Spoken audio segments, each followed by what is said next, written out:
Assalamualaikum warahmatullahi wabarakatuh. Halo Bapak Ibu guru hebat. Perkenalkan, nama saya Siti Soleha, guru dari SD Negeri 1 Karangbawang, Kabupaten Purbalingga. Pada kesempatan ini, saya akan melaksanakan aksi nyata modul 1.4 Budaya Positif. Latar belakang. Karakter anak-anak kita saat ini baik di sekolah maupun di lingkungan sekitar benar-benar jauh dari nilai-nilai kebajikan yang diharapkan. Padahal sekolah sudah menerapkan budaya positif namun belum maksimal dan masih perlu dibenahi karena tidak sesuai dengan kebutuhan murid pada umumnya. Oleh karena itu, penerapan disiplin positif merupakan unsur utama dalam mendorong tumbuhnya karakter yang lebih kuat pada murid sesuai dengan profil belajar Pancasila.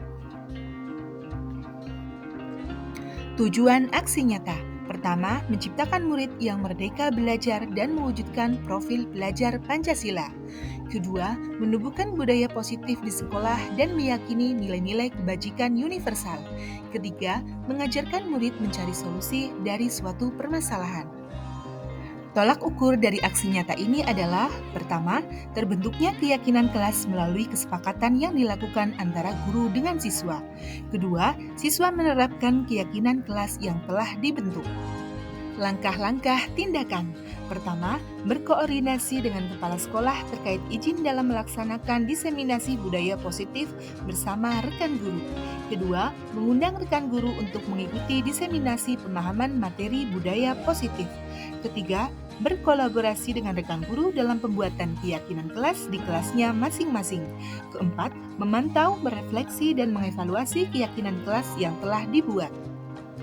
Berikut ini merupakan kegiatan diseminasi di sekolah mengenai pemahaman budaya positif. Bismillahirrahmanirrahim. Assalamualaikum warahmatullahi wabarakatuh. Waalaikumsalam warahmatullahi wabarakatuh. Alhamdulillahirrahmanirrahim. Yang terhormat Kepala SD Negeri 1 Karangbawang, yang saya hormati Kepala Sekolah SD Negeri 2 Karangbawang, dan yang saya hormati Bapak Ibu Guru dari SD Negeri 1 Karangbawang dan SD Negeri 2 Karangbawang. Pertama-tama, marilah kita panjatkan puji syukur kehadirat Allah Subhanahu wa Ta'ala, karena atas ridhonya kita bisa berkumpul di sini dalam acara diseminasi menumbuhkan budaya positif di sekolah. Salawat serta salam semoga selalu tercurah pada junjungan kita Nabi besar Muhammad yang kita nanti-nantikan syafaatnya di yaumul qiyamah. Bapak Ibu yang saya hormati, pertama saya mohon maaf yang sebesar-besarnya untuk beberapa kendala yang tadi, sehingga pelaksanaan yang tadinya memang harus lebih pagi baru terlaksana karena berbagai hambatan. Mohon maaf yang sebesar-besarnya. Kemudian yang kedua, Bapak Ibu yang berbahagia, saya mengucapkan terima kasih yang sebesar-besarnya karena Bapak Ibu sudah menyempatkan waktunya untuk hadir di sini, yang mungkin memiliki kesibukan masing-masing sudah menyempatkan waktunya. Saya mengucapkan terima kasih yang sebesar-besarnya. Kemudian untuk yang ketiga, di sini mohon maaf karena Ibu Kepala Sekolah SD Negeri 1 Karangbawang sedang berhalangan. Harusnya beliau berada di sini, namun ada beberapa hal yang urgent. Jadi biar kegiatannya sama-sama berjalan, tidak apa-apa dibagi tugas seperti itu. Mohon maaf kalau tidak ada Ibu Kepala Sekolah. Bapak Ibu yang berbahagia, sebelum memulai kegiatan pada siang hari ini, sambutan dari Kepala Sekolah SD Negeri 2 Karangbawang yang barangkali mau menyampaikan satu patah, dua patah kata. Waktu dan tempat saya persilahkan. Bismillahirrahmanirrahim. Assalamualaikum warahmatullahi wabarakatuh. Waalaikumsalam warahmatullahi wabarakatuh. Alhamdulillahirabbil alamin. Puji syukur kehadirat Allah Subhanahu wa Ta'ala atas nikmat dan karunia pada kita semua, sehingga pada kesempatan siang hari ini kita masih dipertemukan di ruang kelas SD Negeri 1 Karangbawang. Bapak Bapak Ibu Guru SD Negeri 1 Karangbalang dan SD Negeri 2 Karangbalang yang kami hormati dan kami banggakan. Terima kasih diberi kesempatan untuk berbicara di hadapan panjenengan oleh Bu Siti Soleha selaku CGP. Nah, kami merasa dari SD Negeri 2 Karangbalang itu merasa senang sekali bisa dipanggil, bisa diundang untuk mengikuti kegiatan sosialisasi yang positif di SD Negeri 1 Karangbalang sebagai bentuk program dari guru penggerak. Mudah-mudahan harapan kami nanti di tahun ini bisa masuk terutama di SD Negeri 2 Karangbalang ikut mendaftarkan diri menjadi guru penggerak 11. Harapan kami ikut mendaftar menjadi guru penggerak.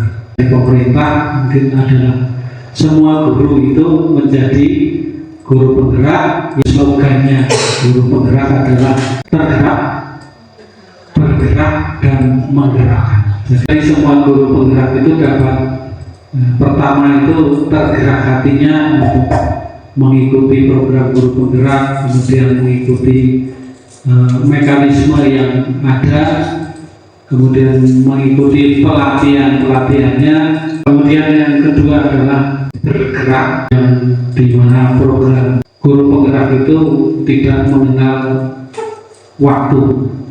Dari beberapa story ke teman-teman guru penggerak yang ada di Kecamatan Rembang, pun hari Minggu melaksanakan lokakarya. Semua itu dilaksanakan dengan enjoy, santai, sehingga nikmati. Dengan menikmati semua kegiatan itu, insya Allah akan menambah semangat pada kita semua. Kemudian yang ketiga adalah bisa menggerakkan. Artinya di sini tidak hanya sendirian yang bergerak, tapi pada akhirnya bisa menggerakkan semua elemen yang ada di sekolah. Mudah-mudahan nanti Bu Siti Soleha pada saatnya nanti juga bisa menyelesaikan program guru penggerak ini dan mendapatkan sertifikat sebagai guru penggerak. Kemudian pada saatnya nanti juga bisa menerapkan ilmu yang didapatkan sehingga ilmu itu dapat bermanfaat bagi sekolah terutama dan bagi guru-guru dan siswa yang ada di sini. Kemudian alhamdulillah barangkali nanti termasuk dari ini kami juga ikut keseleberan menikmati ilmunya. Nanti apa yang akan disampaikan Bu Siti Soleha, kami harapkan teman-teman dari SD Negeri 2 Karangbalang mengikuti dengan seksama sehingga kita bisa menimba ilmu yang ilmu nanti akan kita terapkan di SD kita.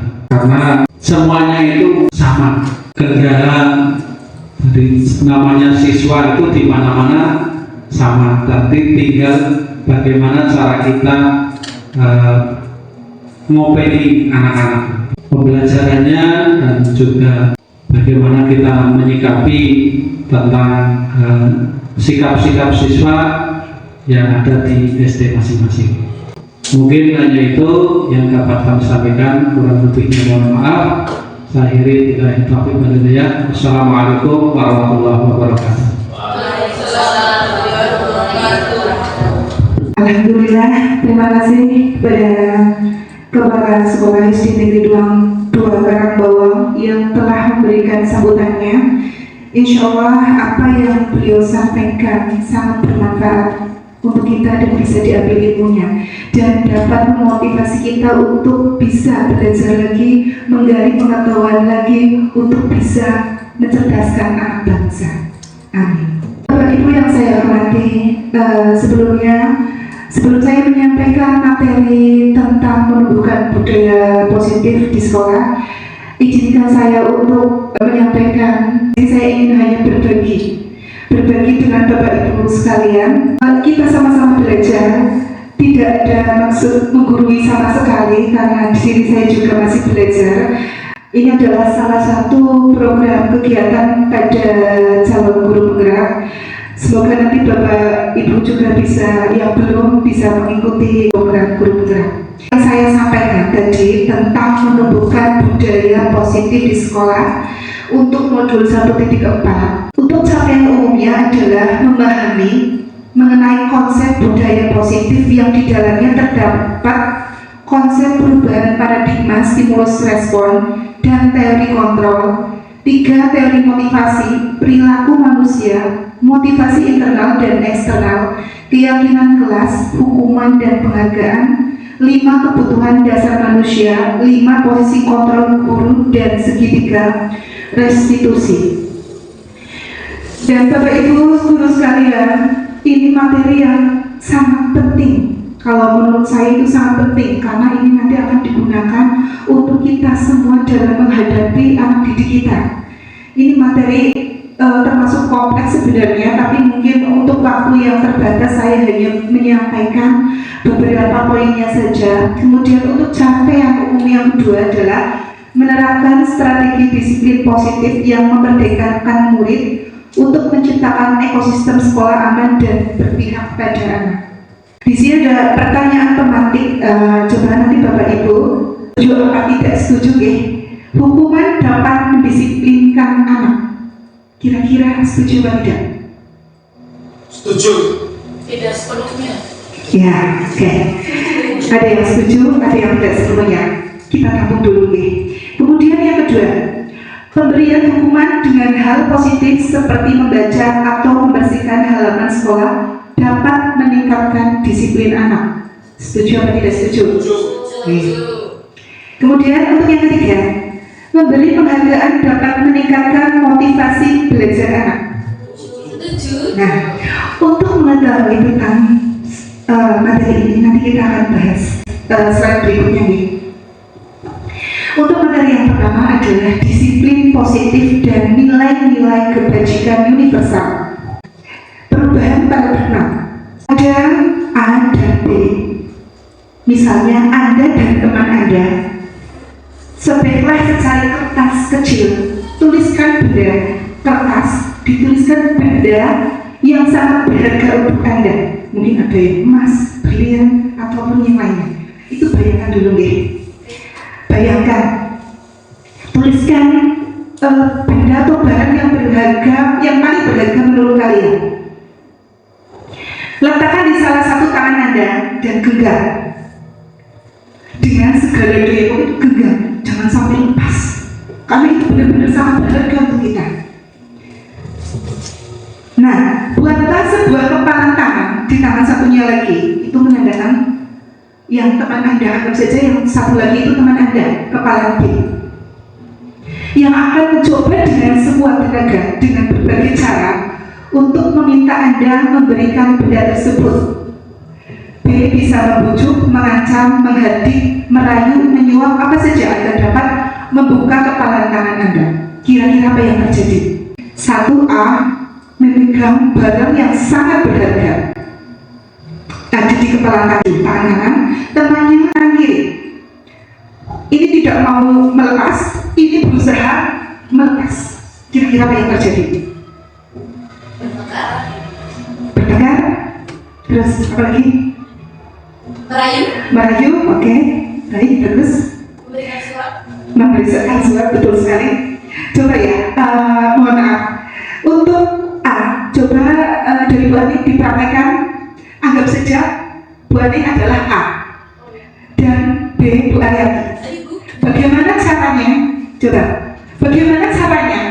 Nanti Bu Ani mempertahankan genggam, bisa berdiri di sini, mempertahankan genggaman tangannya, sedangkan Bu Ariati bagaimana caranya berupaya agar tangannya Bu Ani bisa membuka. Coba. Coba.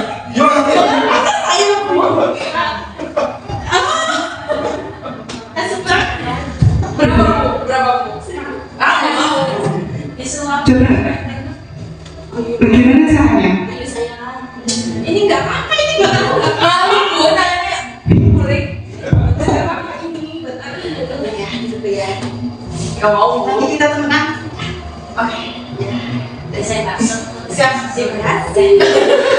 Luar biasa sekali, terima kasih Bu Ani dan Bu Ariati. Ya memang seperti itu. Jadi untuk tangan A dan tangan B itu masing-masing memiliki tujuan. Satu tidak ingin membuka dan satu ingin membukakan tangan tengahnya. Nah, kita bisa belajar dari ini bahwa nanti ketika kita merubah orang itu harus dengan berbagai strategi, tidak bisa memaksa. Ya, berbagai strategi di sini kan ada mengancam, terus menghakimi lainnya. Nah, mungkin kita bisa pilih strategi yang paling tepat.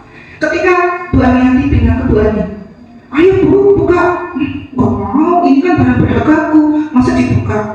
Ayolah, nggak mau. Nah, tapi kalau punya strategi, kemarin kita mainan ke sana ya? Iya, terus kamu aku tolong loh. Nah, seperti itu. Berarti kan, oh iya, berarti kita temenan ya? Iya, apa sih yang sedang kamu pegang?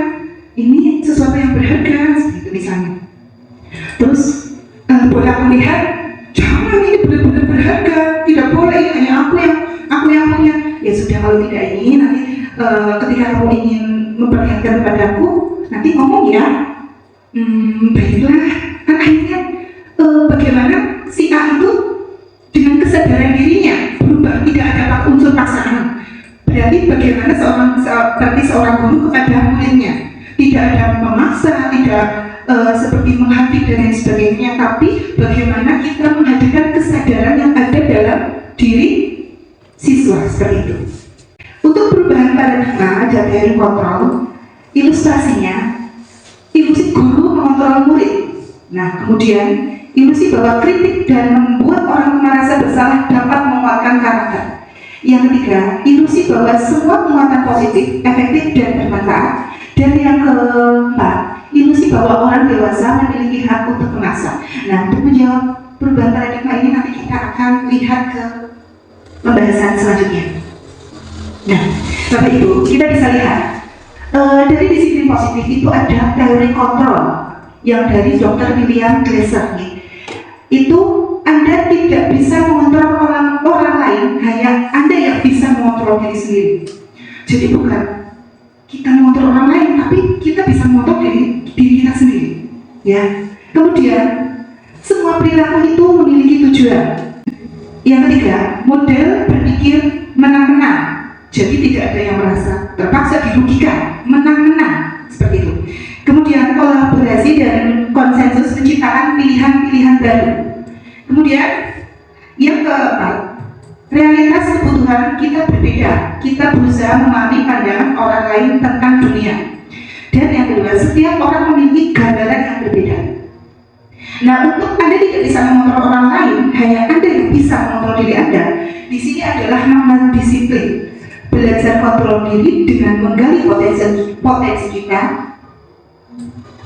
agar tercapai tujuan yang mulia, yaitu sesuatu yang menjadi seorang yang kita inginkan berdasarkan nilai-nilai yang kita hargai.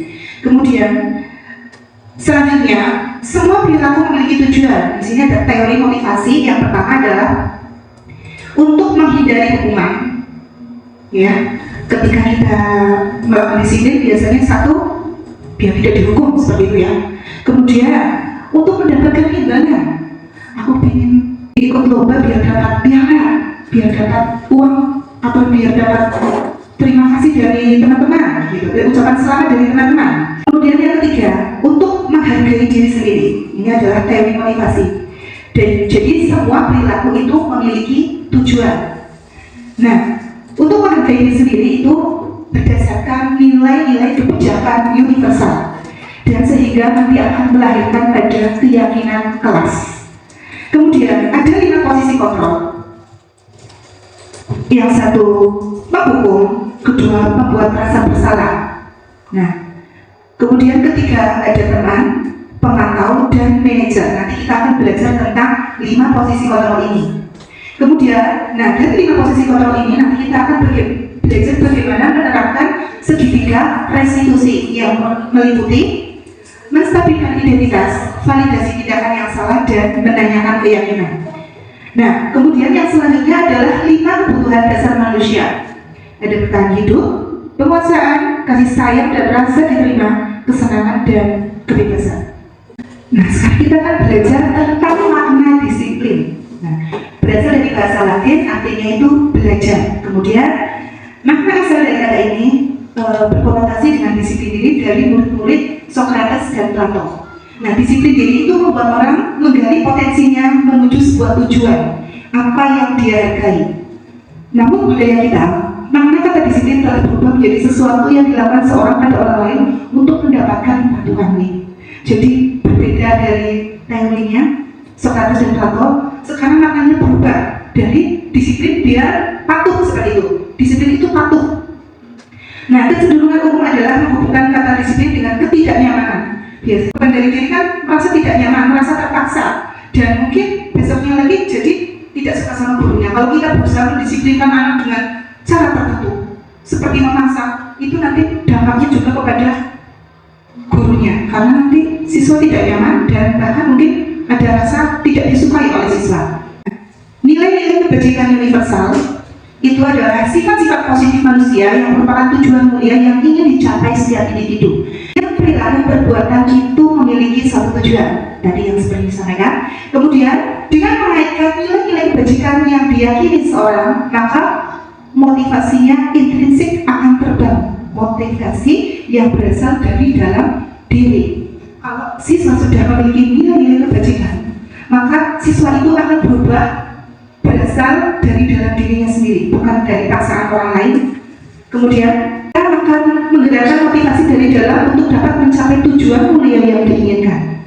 Selanjutnya, nilai-nilai kebajikan yang ingin dicapai oleh setiap anak Indonesia kita kenal dengan profil belajar Pancasila. Namanya adalah teori motivasi, hukuman, penghargaan, dan restitusi. Dari perilaku manusia, yang pertama adalah untuk menghindari ketidaknyamanan atau hukuman, apa yang akan terjadi apabila saya tidak melakukannya. Berarti ini berasal dari motivasi eksternal, karena ingin menghindari hukuman dan ingin menghindari ketidaknyamanan. Mungkin siswa kalau dihukum kan tidak nyaman, apalagi yang terlambat disuruh keliling lapangan atau membersihkan WC. Insya Allah sekarang jangan ditemui hal-hal seperti itu. Kemudian yang kedua, untuk mendapatkan imbalan dari orang lain atau institusi, apa yang akan saya dapatkan apabila saya melakukannya. Nah, ini tujuannya mendapatkan imbalan atau penghargaan dari institusi. Ini juga motivasi eksternal karena bukan dari dalam diri. Selanjutnya adalah yang ketiga, untuk menghargai diri sendiri. Saya akan menjadi orang yang seperti apa bila saya melakukannya. Nah, itu yang terakhir, yang ketiga adalah motivasi internal, bahwa siswa tersebut menghargai dirinya, memahami nilai-nilai kebajikan yang diyakininya, sehingga mereka itu berubah karena berasal dari motivasi internal, kesadaran diri. Nah, ini yang biasanya murid itu berubah dan akan berdampak pada jangka panjang. Baik, kalau misalnya yang pertama, oke, misalnya hari ini patut, besok lagi belum tentu. Biasanya tidak bertahan lama kalau berasal dari motivasi internal. Misalnya ibu guru memberikan siswanya, menawarkan kalau kalian bisa mengerjakan dengan waktu yang cepat, paling cepat nanti bu guru beri hadiah. Senang, memang bagus 1, 2, 3 hari. Tapi selanjutnya ketika tidak diberi hadiah bagaimana? Mungkin motivasinya akan menurun karena sudah tidak ada hadiah, sudah tidak ada yang ingin dikejar, tidak ada tujuannya seperti itu. Kemudian merdeka, di sini merdeka menurut Ki Hajar Dewantara itu artinya tidak hanya terlepas dari perintah, akan tetapi juga cakap dalam memerintah diri sendiri. Tidak hanya diperintah tapi diperintah dari orang lain, namun bisa cakap dalam memerintah diri sendiri. Oh ya, berarti saya ini memang berubah agar bisa menjadi siswa yang lebih baik. Berarti kan bisa memerintah diri sendiri, kesadaran diri. Nah, ini menurut Ki Hajar Dewantara. Selanjutnya, dihukum oleh penghargaan, bahwa penghargaan berlaku sama dengan hukuman. Tahunya penghargaan ya itu bisa menyenangkan siswa. Padahal kalau di sini yang namanya penghargaan itu sama dengan hukuman. dalam arti meminta atau membujuk seseorang melakukan sesuatu untuk memenuhi suatu tujuan tertentu dari orang yang meminta atau membujuk. Dorongannya eksternal dan akan ada faktor ketergantungan. Itu membuat faktor ketergantungan. Beberapa dampak dari pemberian penghargaan. Nah, penghargaan jangka pendek dan jangka panjang. Penghargaan merupakan menghukum. Penghargaan mengurangi kecepatan. Penghargaan tidak efektif. Kemudian selanjutnya, penghargaan juga dapat merusak hubungan. Penghargaan menurunkan kualitas. Penghargaan mematikan kreativitas dan penghargaan mengurangi motivasi intrinsik. Di sini kita tahu bahwa ternyata penghargaan banyak yang berdampak tidak baik karena anak tidak fokus. Apa? Kenapa tidak fokus? Mengejarnya penghargaan.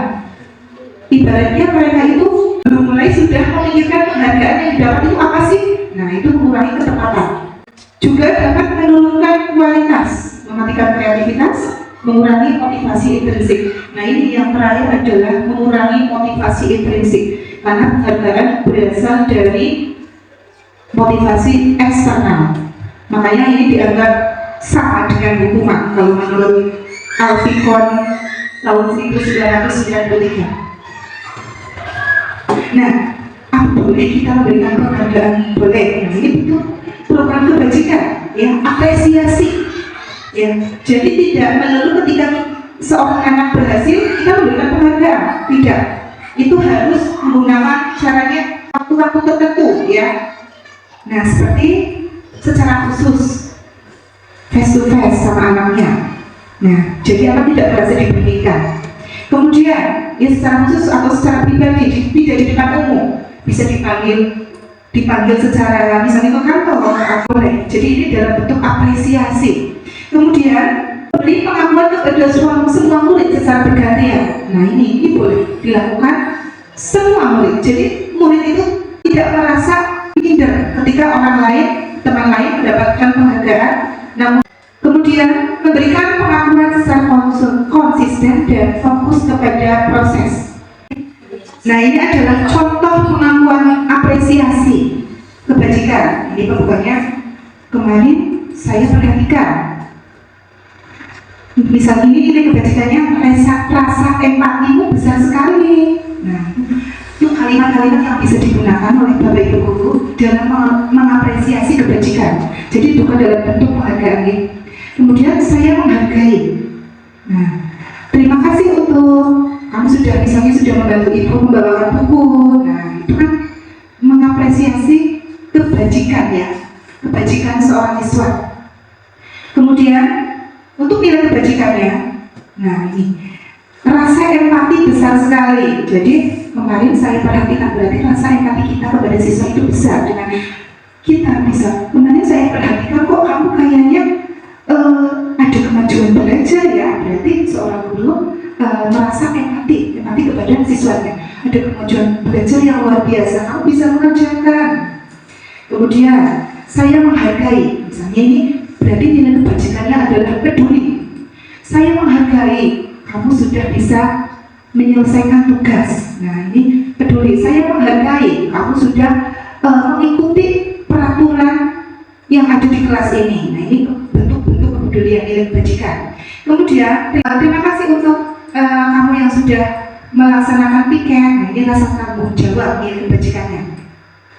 Ini situasinya misalnya pada saat menolong murid baru di kelas IKI adalah, oh ya maaf, saya memberikan ilustrasi yang berbeda, tapi ternyata di sini situasinya ini misalnya kemarin saya perhatikan. Nah, ini situasi pada saat menolong murid baru di kelas. Rasa empatimu besar sekali. Nah, kemudian saya menghargai kepedulianmu. Ini pada saat situasinya pada saat kamu membantu teman-temanmu di tugas kelompok. Kemudian terima kasih untuk rasa tanggung jawabmu, misalnya memungut kertas-kertas yang berserakan di lantai. Nah, ini adalah contoh apresiasi kebajikan. Jadi bagaimanapun siswa perlu diapresiasi karena mereka biar lebih semangat lagi untuk melakukan hal-hal yang positif. Nah, sekarang kita melihat tentang perbedaan hukuman dan konsekuensi. Nah, kita perhatikan tentang perbedaan hukuman dan konsekuensi. Coba sekarang mencatat 100 kali di dalam buku kalimat saya tidak akan terlambat lagi karena terlambat sekolah. Menurut Bapak Ibu guru, hukuman atau konsekuensi? Hukuman. Ya, kita tahu dulu. Kemudian lari mengelilingi lapangan basket 2 kali karena terlambat hadir sekolah. Hukuman. Kemudian murid diminta untuk push up 15 kali karena tidak menggunakan masker ke sekolah. Hukuman. Selanjutnya, membersihkan tumpahan air di meja tulis karena tersenggol pada saat belajar. Konsekuensi. Murid disuruh untuk mengenakan sepatu seharian di sekolah karena tidak mengenakan sepatu hitam. Apa? Konsekuensi. Kemudian lari mengelilingi lapangan. Mohon maaf, ini sebenarnya yang murid disuruh untuk tidak mengenakan sepatu seharian di sekolah karena tidak mengenakan sepatu hitam. Ini konsekuensi atau hukuman? Hukuman. Terus lari mengelilingi lapangan basket 2 kali karena terlambat 10 menit untuk pelajaran PJOK. Hukuman. Baik, kita lihat. Nah, jadi mencatat 100 kali di dalam buku kalimat adalah hukuman. Jadi benar apa tidak? Lari mengelilingi lapangan basket 2 kali karena terlambat hadir di sekolah. Betul ya? Murid diminta push up 15 kali karena tidak menggunakan masker. Hukum. Kemudian menggantikan kertas tugas teman yang telah dicoret-coret. Konsekuensi. Kemudian membersihkan tumpahan air di meja tulis karena tersenggol pada saat belajar. Konsekuensi. Murid disuruh untuk tidak mengenakan sepatu seharian di sekolah karena tidak menggunakan sepatu hitam. Dan yang terakhir, lari mengelilingi lapangan basket 2 kali karena terlambat. Konsekuensi. Kenapa konsekuensi? Karena ini terkait dengan apa ini? PJOK. Jadi konsekuensi harus relevan dengan apa yang terjadi seperti itu. Ya, perbedaan hukuman. Misalnya tadi terlambat kok dihukum membersihkan, terlambat kok siswa disuruh membersihkan. Relevan tidak? Tidak, berarti termasuk hukuman. Nah, seperti itu perbedaannya. Ketika relevan, itu namanya konsekuensi. Ketika tidak relevan, itu berarti hukum. Seperti tadi, siswa menumpahkan air, terus diminta untuk membersihkan. Ya, konsekuensi karena sudah konsekuensinya sudah menumpahkan air, yang berarti membersihkan. Itu konsekuensi. Ya. Kemudian menggantikan kertas tugas teman yang telah dicoret. Konsekuensi artinya bertanggung jawab. Lari mengelilingi lapangan kan seolah-olah kayak hukuman. Tapi ketika kita melihat situasinya untuk pelajaran PJOK, berarti itu konsekuensi. Seandainya guru kelas yang melakukan itu termasuk hukuman ya? Bisa. Itu hukuman kalau tidak relevan dengan situasinya, berarti termasuk hukuman. Kalau misalnya melakukan hukuman, kamu istimewa 1000 kali itu termasuk konsekuensi atau hukuman? Itu kasusnya bagaimana? Misalkan tidak mengerjakan PR atau tulis sendiri di kelas gitu. Tidak mengerjakan PR, istighfar seberapa? 1000 kali kita kalau konsekuensi itu biasanya misalnya tidak mengerjakan berarti siswa untuk mengerjakan tugas kembali. Jadi apa yang siswa lakukan berarti nanti sesuai. Misalnya dari iya menyelesaikan, bertanggung jawab. Ketika siswa tadi melupakan berarti membersihkan. Kalau tidak relevan berarti termasuk hukuman. Mungkin jadi saya juga dengan belajar ilmu ini saya jadi perlu nanti ada perubahan ketika kita sudah tahu ilmunya, mudah-mudahan bisa diterapkan di masing-masing kelas. Ini perbedaan hukuman dan konsekuensi. Hukuman itu adalah sesuatu yang menyakitkan yang harus terjadi. Ini juga mempengaruhi psikologis anak ya. Kemudian kalau konsekuensi memang harus terjadi, ya. Hukuman membuat anak sakit fisik maupun hati untuk jangka waktu yang lama. Kemudian kalau konsekuensi itu membuat anak merasa tidak nyaman dalam jangka waktu pendek.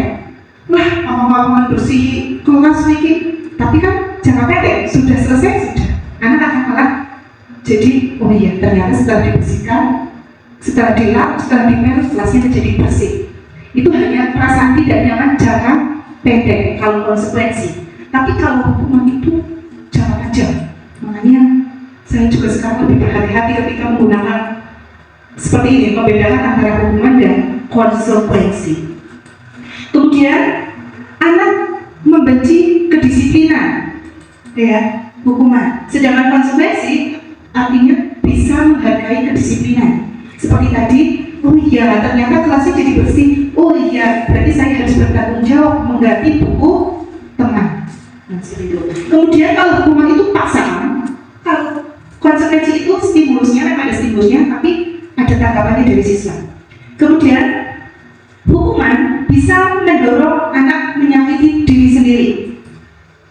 Sedangkan konsekuensi itu mendorong anak agar mudah menyesuaikan diri. Hukuman itu konsep diri yang buruk, sedangkan konsekuensi konsep diri yang baik. Kemudian hukuman, anak belajar untuk menyembunyikan kesalahan karena tidak mau dihukum. Jadi ketika melawan, siapa yang tadi memecahkan gelas, nah mau dihukum, akhirnya tidak berani menyatakan yang sebenarnya. Itu karena ini menghindari hukuman. Kemudian, sedangkan konsekuensi itu konsep diri yang baik, melatih anak untuk bertanggung jawab. Hukuman, anak belajar untuk menyembunyikan kesalahan, tadi sudah ya, menyembunyikan kesalahan. Sedangkan konsekuensi, anak belajar untuk mematuhi peraturan.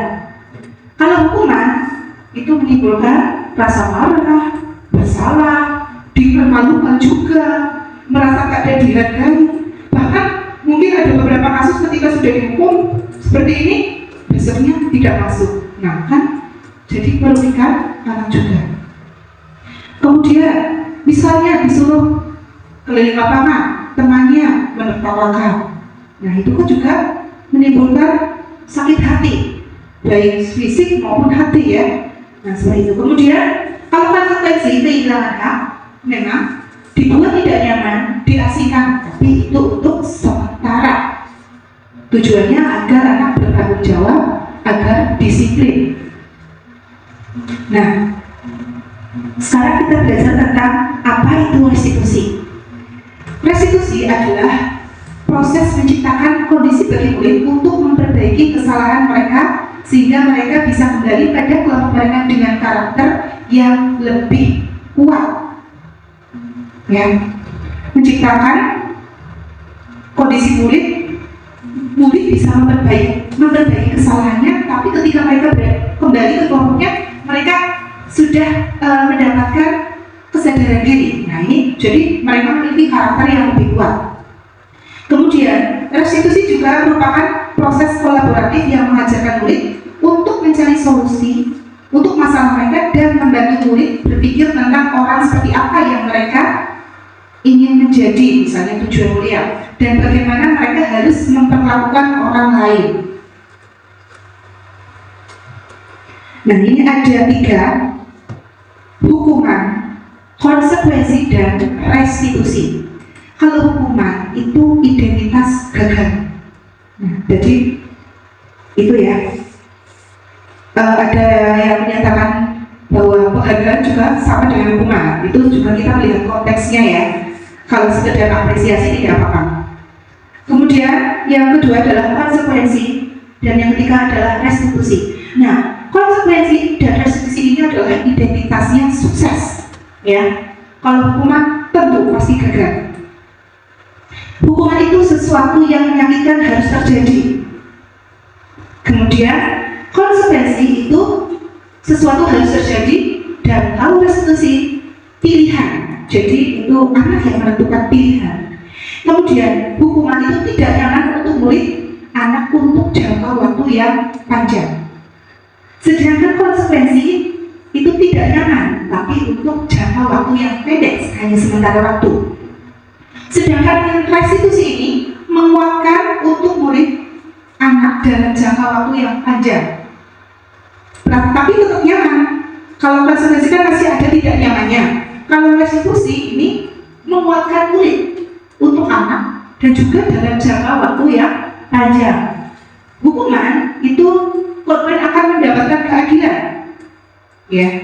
Kalau konsekuensi korban bisa diabaikan dan restitusi korban mendapatkan ganti. Nah, hukuman murid atau anak akan tersakiti. Konsekuensi murid atau anak dibuat tidak nyaman. Restitusi murid akan mendapatkan penguatan. Nah, ini bedanya. Jadi kita bisa melihat di sini bahwa masing-masing itu memiliki dampak. Dan yang paling besar dampaknya adalah hukuman.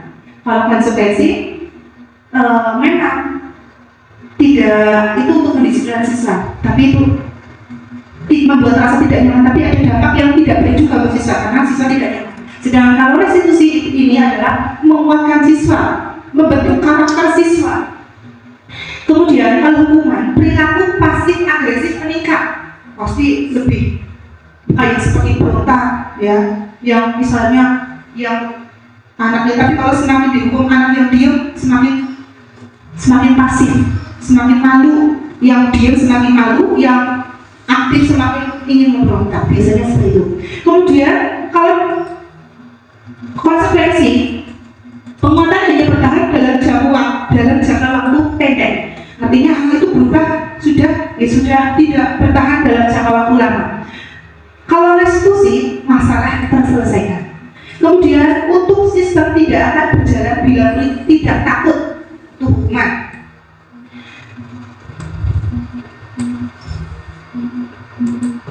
Kemudian kalau konsekuensi memerlukan monitoring dan supervisi terus-menerus dari guru. Jadi guru harus selalu mengingatkan, selalu mengajak diskusi. Itu kalau konsekuensi terus-menerus sistemnya. Tapi kalau restitusi, murid belajar bertanggung jawab untuk perilakunya.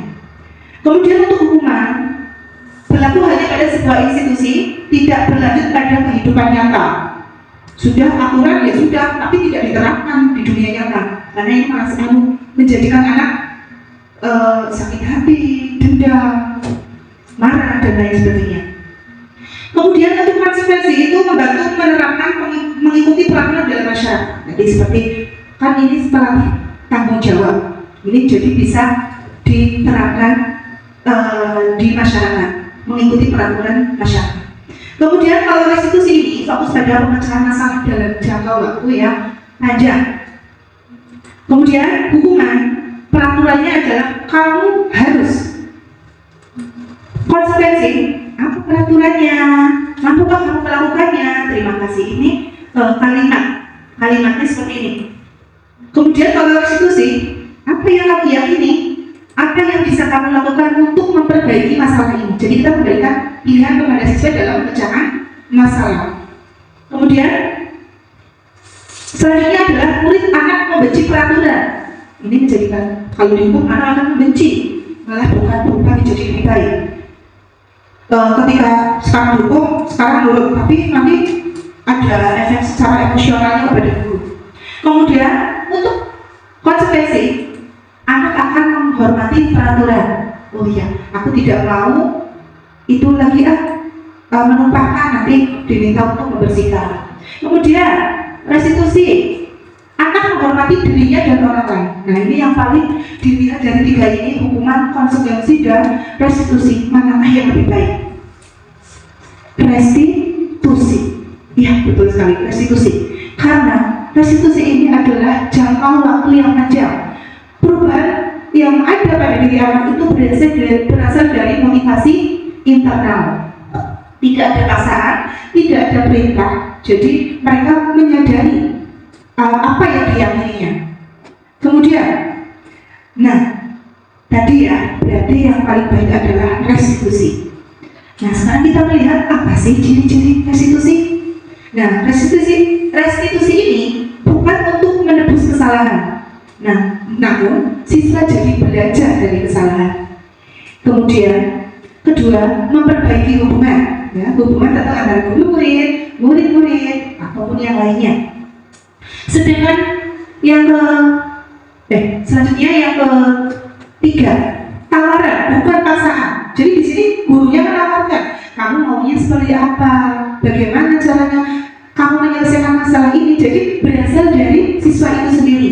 Kemudian selanjutnya adalah restitusi menuntun untuk melihat ke dalam diri. Jadi guru menuntun agar siswa itu bisa memahami dirinya sendiri, melihat dirinya sendiri. Kemudian yang kelima, restitusi mencari kebutuhan dasar yang mendasari tindakan.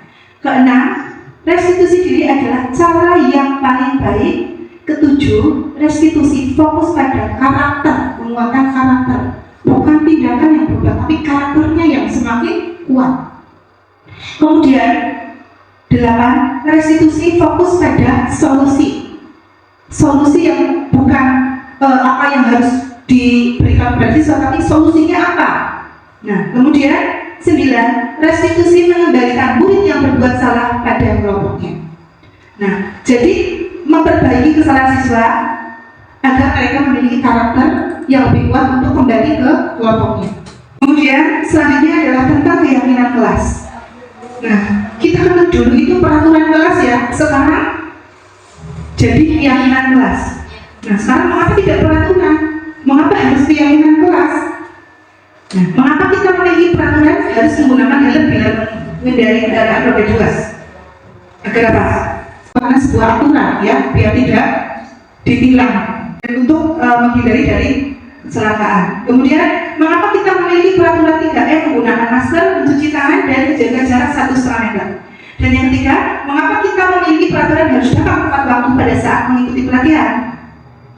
Untuk mendukung motivasi intrinsik kembali ke nilai-nilai atau keyakinan-keyakinan yang lebih menggerakkan seseorang dibandingkan mengikuti serangkaian peraturan. Kalau yang 1, 2, 3 ini adalah sebuah peraturan. Jadi seseorang itu hanya sekedar mengikuti aturan saja, bukan memahami nilai-nilai yang diyakininya. Mereka itu berubah hanya mengikuti aturan.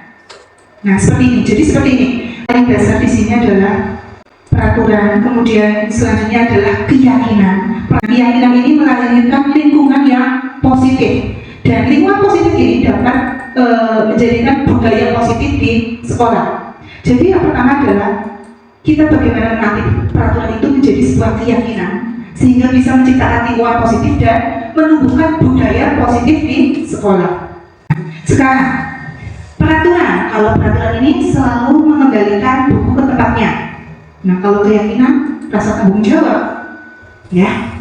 Kemudian peraturan dilarang mengganggu orang lain, itu diganti menghormati orang lain, ya. Kemudian peraturan hadir di sekolah 15 menit sebelum pembelajaran dimulai. Di sini keyakinan kelasnya menghormati orang lain dan berkomitmen. Kemudian selanjutnya dilarang melakukan kekerasan. Ini keyakinannya menjaga keselamatan dan menghormati orang lain. Selanjutnya dilarang menggunakan narkoba kalau keyakinan itu kesehatan.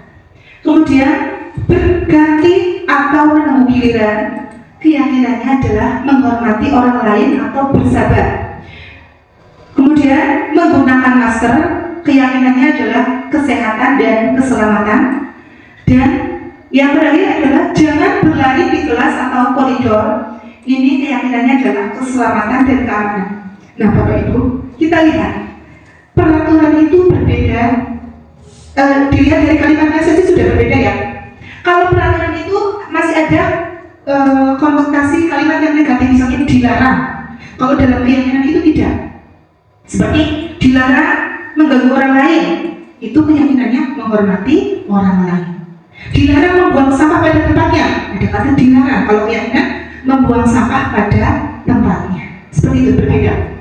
Dilarang membuli, berarti keyakinannya menghormati orang lain. Itu berbeda antara peraturan dan keyakinan. Kalau keyakinan ini, seorang siswa itu sudah bisa menerapkan nilai-nilai kebajikan, ya. Ini ada kebutuhan dasar manusia. Kebutuhan dasar manusia itu ada kasih sayang dan rasa diterima, ada kesenangan, penguasaan kekuasaan dan kebebasan.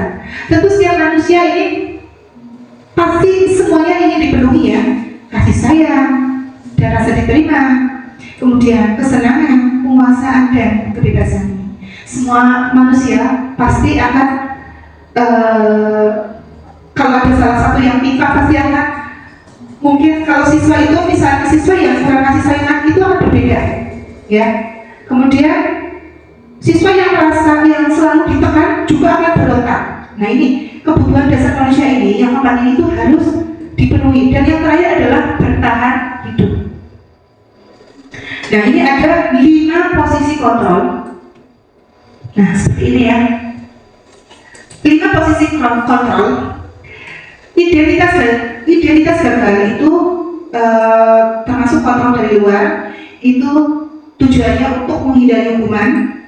Ini ada penghukum, berbuat rasa bersalah. Sedangkan identitas berhasil atau sukses ini masih kontrol dari luar ya, tapi ini sebagai teman pemantau. Sedangkan yang selanjutnya adalah identitas berhasil sukses, tapi ini kontrol dari diri ya, itu sebagai manajer. Ini contoh guru berbuat sebagai penghukum, menghadik, menunjuk, menyakiti, menyindir, berceramah dan mengatakan seharusnya ibu kecewa. Nah, itu membuat anak menjadi rasa bersalah. Kalau teman membuat alasan-alasan untuk muridnya. Nah ini ada contohnya ya, kalimat yang di bawahnya. Menghadik, menunjuk-nunjuk, menyakiti, menyindir. Kalau kamu tidak melakukan, awas ya, rasakan. Nah ini kan seperti menunjuk-nunjuk. Ini menghadik siswa, menyakiti siswa. Nah, membuat merasa bersalah. Kamu seharusnya sudah tahu. Ibu lelah sekali mengatakannya. Ibu stres. Kan anak jadi ini ternyata guru jadi ibu karena saya. Nah, itu kan membuat siswa jadi merasa bersalah. Kemudian tenang, ayolah lakukan demi ibu. Nah, kan seperti menganggap teman sendiri ya. Masuk kamu tidak mau? Ingat tidak ibu pernah bantu. Ingat tidak ibu pernah bantu titik-titik. Tadi sudah membantu mengerjakan soal misalnya. Ini posisi sebagai teman. Kalau pemantau itu hanya memantau, apa sih peraturannya? Nah, kemudian manajer. Nah, ini apa yang kita yakini, apa yang bisa mengerjakan untuk memperbaiki masalah ini. Nah, ini sesuatu yang ditawarkan ke siswa. Jadi siswa tidak merasa terpaksa dan tertekan. Kemudian hasil, tentu kalau sudah dibilang tadi seperti yang di atas, memberontak dan menyalahkan orang lain, terus kemudian siswa jadi berbohong. Membuat rasa bersalah, menyembunyikan, menyangkal dan berbohong itu juga karena tidak mau jadi gak enak sama gurunya, jadi akhirnya bohong, takut disalahkan. Nah teman ini jadi ketergantungan, biasanya dibantu terus, ketika tidak dibantu jadi tidak mau. Kemudian pemantau, menyesuaikan diri bila diawasi, hanya mau berubah ketika diawasi, ketika gurunya sudah tidak ada, mulai lagi. Nah, sedangkan yang terakhir adalah manajer, itu menguatkan pribadi siswa. Nah, kaitan dengan dunia berkualitas, murid meletakkan guru di luar dunia berkualitas. Nah, akhirnya siswa kayak tidak senang pada gurunya, tidak respect karena tidak hukuman, sudah tidak suka. Kemudian membuat rasa bersalah, murid meletakkan guru di dalam dunia berkualitas. Dan yang kalau teman, murid meletakkan guru di sebagai orang yang sangat penting di dunia berkualitas. Nah, pemantau, murid meletakkan guru, peraturan dan hukum di dunia berkualitas. Dan yang terakhir, murid meletakkan dirinya sebagai individu yang positif dalam dunia berkualitas. Jadi ini dirinya sendiri yang saya sudah ingin berubah, saya ingin menjadi individu yang positif itu dalam dirinya sendiri. Kemudian murid berkata ketika dalam penghukum, biarkan saja, nanti juga marah-marah lagi. Nah, tidak mempan kalau murid seperti itu, maksudnya dihukum. Membuat rasa bersalah, tentu murid berkata, maafkan saya bu. Kemudian kalau tenang, saya pikir bapak itu teman saya, ternyata begitu. Akhirnya kan tidak suka kalau tidak. Misalnya awalnya tadi sudah dianggap teman, ternyata kalau besoknya lagi tidak seperti itu, tidak dianggap lemah. Kemudian pemantau, berapa banyak bintang yang harus saya peroleh, berapa halaman yang harus saya tulis. Nah itu murid berkatanya seperti itu, karena guru hanya sebagai pemantau saja. Kemudian manajer, nah ini yang paling baik, bagaimana caranya saya bisa memperbaiki keadaan, itu kesadaran diri. Kemudian untuk dampak pada murid, tentu untuk penghukum akan mengulangi kesalahan yang sama atau kesalahan-kesalahan lain, karena taunya nanti juga marah-marah lagi seperti itu. Tidak, nanti besoknya marah lagi, jadi tidak mempan. Nah, sedangkan membuat rasa bersalah ini dapat membuat siswa menjadi rendah diri. Dan kalau teman ini membuat lemah, siswa jadi bergantung, tidak mandiri. Kalau pemantau itu menitik beratkan pada sanksi atau hadiah untuk dirinya. Nanti mendapat hadiah apa ya? Atau mendapat sanksi apa? Dan yang terakhir adalah manajer, ini yang paling baik, mengevaluasi diri, bagaimana cara memperbaiki diri. Jadi kita bisa merefleksikan dirinya untuk memperbaiki keadaan, memperbaiki masalah, seperti itu. Ini pernyataan, saya kecewa sekali dengan kamu. Ini kan membuat orang merasa bersalah. Terus, kamu tidak pernah benar melakukannya. Ini menghukum. Ayolah, lakukan demi ibu atau bapak. Itu teman. Ayolah, nah itu kan menganggap ke teman. Kemudian, bagaimana kamu bisa menyelesaikan masalah ini? Itu manajer. Terus, kamu selalu yang paling terakhir. Nah ini menghukum karena menyakiti ya. Nah, selanjutnya segitiga restitusi. Nah ini yang tadi kita pelajari ya. Jadi di sini segitiga restitusi ini meliputi menstabilkan identitas, validasi tindakan yang salah, dan menanyakan keyakinan. Nah, pada menstabilkan identitas itu kita jadi kita seperti memberikan pemahaman kepada murid, setiap orang pasti pernah melakukan kesalahan. Kemudian kamu bukan satu-satunya yang pernah melakukan ini. Nah, siswa yang tadinya marah-marahan akhirnya kendor, oh iya ya, bahwa bukan hanya aku, saya yang melakukan kesalahan. Guru juga pernah melakukan kesalahan. Siswanya jadi mulai terbuka kepada gurunya. Kemudian validasi tindakan yang salah. Kamu tentunya punya alasan mengapa melakukan ini, melakukan itu. Jadi siswa akan lebih mau menceritakan apa masalahnya. Sudah mulai caranya, kalau lagi marah itu sudah mulai reda. Kemudian adakah cara yang lebih efektif untuk mendapatkan apa yang kamu butuhkan? Dan yang terakhir adalah keyakinan kelas. Keyakinan kelas apa yang telah kita sepakati? Dan kamu ingin menjadi orang seperti apa? Ini adalah segitiga restitusi. Kemudian, jadi di sini untuk membuat anak, untuk menstabilkan identitas, tujuannya adalah membuat anak yang merasa gagal, tadinya gagal, marah, itu karena berbuat salah menjadi positif. Paling kasar. Ibaratnya anak yang berbuat salah pun ya wajar, tidak hanya kamu yang berbuat salah. Ini contoh ketika guru berkata berbuat salah itu hal yang manusiawi, tidak ada manusia yang sempurna. Bapak ibu juga buat salah, berarti sesuatu hal yang wajar, dimaklumi. Kita pasti bisa menyelesaikan permasalahan ini. Kemudian bapak ibu tidak tertarik untuk mencari tahu siapa yang benar, siapa yang salah.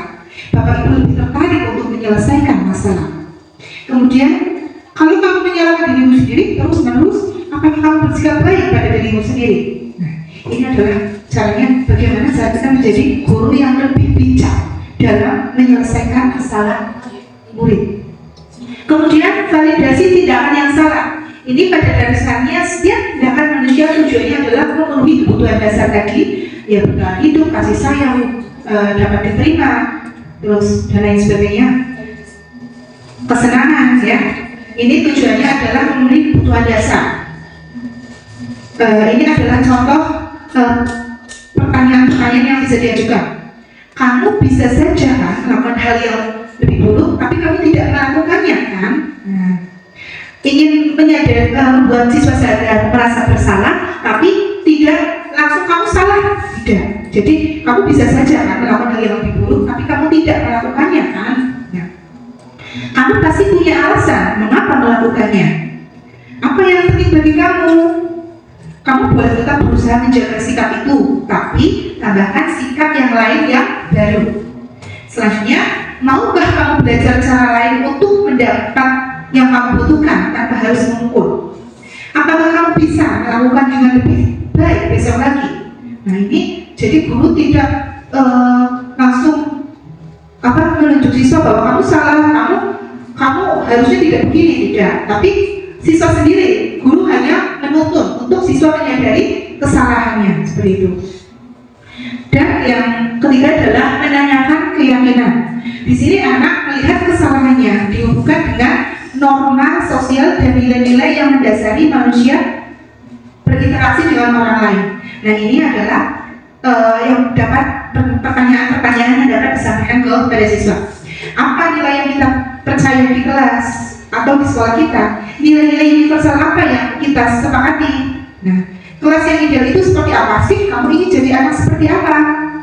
Kemudian, apakah yang kamu rasakan ketika kamu melakukan itu?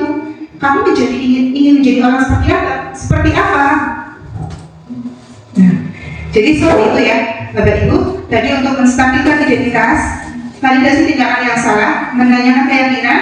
Kebetulan saya juga sudah mencoba mempraktekkan sendiri di kelas saya sendiri. Ketika ada anak yang pada saat itu saya masuk ke kelas, ada anak yang sedang nangis, marah-marah dan nangis. Kemudian saya memanggilnya dan menerapkan segitiga restitusi ini. Dari penerapannya saya merasa berbeda. Ketika saya langsung, misalnya kamu kenapa? Tidak. Tapi yang namanya segitiga restitusi ini kita harus face to face, empat mata, ngobrol secara pribadi, caranya personal. Jangan biar anak itu lebih mudah terbuka menyampaikan apa sih sebenarnya masalahnya. Saya menanyakan, kamu tadi guru lihat sedang nangis dan marah-marah. Kamu kenapa? Nah, seperti itu. Terus akhirnya siswa jadi, iya Bu, soalnya tadi ada siswa, saya sudah pikir capek-capek, ada siswa kelas 6 buang sampah sembarangan, ngotori. Terus, oh iya, ya wajar kalau Bu Guru. Jadi kamu, Bu Guru juga akan melakukan hal yang sama. Nah, seperti itu. Terus, kamu melakukan tindakan apa? Saya marah-marah Bu, pada siswa kelas 6. Terus setelah itu kamu melakukan apa lagi? Sudah Bu, berarti kamu tidak melakukan hal yang lebih buruk dari itu? Tidak Bu. Nah, Bu Guru sangat menghargai itu yang sudah saya terapkan. Nah, Bu Guru sangat menghargai kamu tidak melakukan hal yang lebih buruk dari itu. Berarti kira-kira apa yang akan kamu lakukan ketika kamu sedang marah-marah? Ketika ada siswa lain, siswa kelas 6 mengotori kelas 4, saya akan mencoba bersabar Bu. Nah, itu berarti kan solusinya dari siswa sendiri. Saya akan mencoba bersabar Bu. Terus apa lagi yang bisa kamu lakukan? Saya bilang sama Bu saja ya. Nah, itu kan sudah ditemukan solusinya. Jadi kamu tidak perlu nangis dan marah-marah di kelas. Terus keyakinan kelas apa yang kamu dapat? Saya harus menghormati teman Bu. Iya, berarti kamu harus menghormati teman. Tidak boleh marah-marah lagi. Jadi masalah terselesaikan dengan baik, siswa kembali ke kelas dengan bahagia dan merasa tidak meluap-luap, sudah kembali seperti semula. Itu yang sudah saya terapkan untuk yang pertama. Kemudian untuk yang kedua, saya bertemu seorang anak, tiba-tiba ya itu ada yang mau berkelahi. Saya bilang, kenapa? Saya panggil, tadi Bu, saya lagi main bola di sana. Kamu marah-marah? Iya Bu, saya marah. Nah, memangnya kenapa? Saya bermain bola, tiba-tiba saya disliding sama teman. Oh, disliding lah. Bisa disliding kenapa? Saya itu kenapa nggak berhasil merebut bola, jadi saya disliding. Saya jadi marah Bu. Oh, terus kamu melakukan apa? Saya marah Bu, saya pukul dia.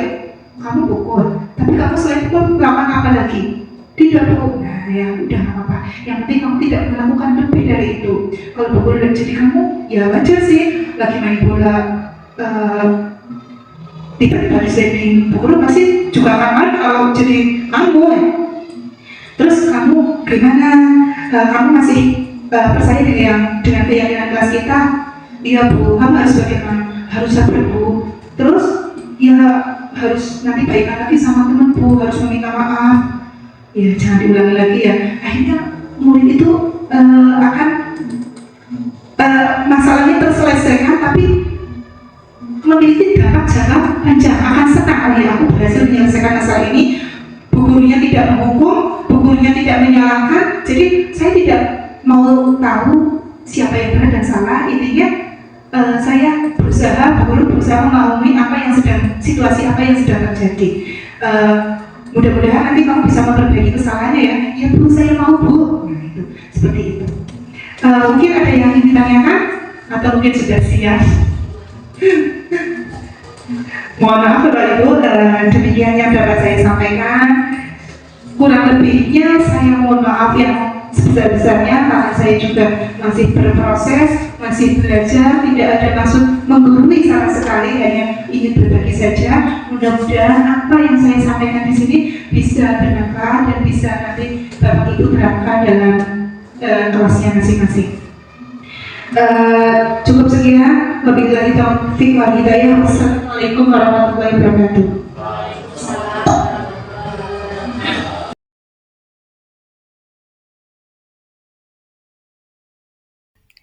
Demikian yang dapat saya sampaikan. Terima kasih. Guru Bergerak Indonesia Maju. Salam dan bahagia. Wassalamualaikum warahmatullahi wabarakatuh.